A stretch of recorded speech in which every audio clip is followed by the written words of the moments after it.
Ο δικός μας Άι Βασίλης. Καλή του ώρα του Άι Βασίλη με την κόκκινη φόρμα και την ολόλευκη γούνα. Δεν λέω. Μα αυτός, μάτια μου, τι σχέση έχει με τον δικό μας τον Άι Βασίλη, τον σοφό τον δάσκαλο? Το λένε και τα κάλαντα. Βαστάει πένα και χαρτί, χαρτί και καλαμάρι, και στο ραβδί του ακούμπησε να πει τ' αλφαβητάρι. Στα κάλαντα της Μυκόνου τον λένε γραμματικό. Κι αν είσαι και γραμματικός, πες μας την αλφαβήτα.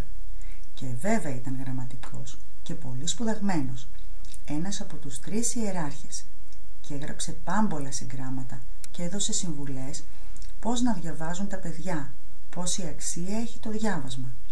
Τα έλεγε όλα αυτά με λόγια απλά στην εγγονή μου, όταν ξαφνικά μπήκε ο παππούς και είπε: «Από το πολύ νέφος δεν φαίνεται η Αθήνα».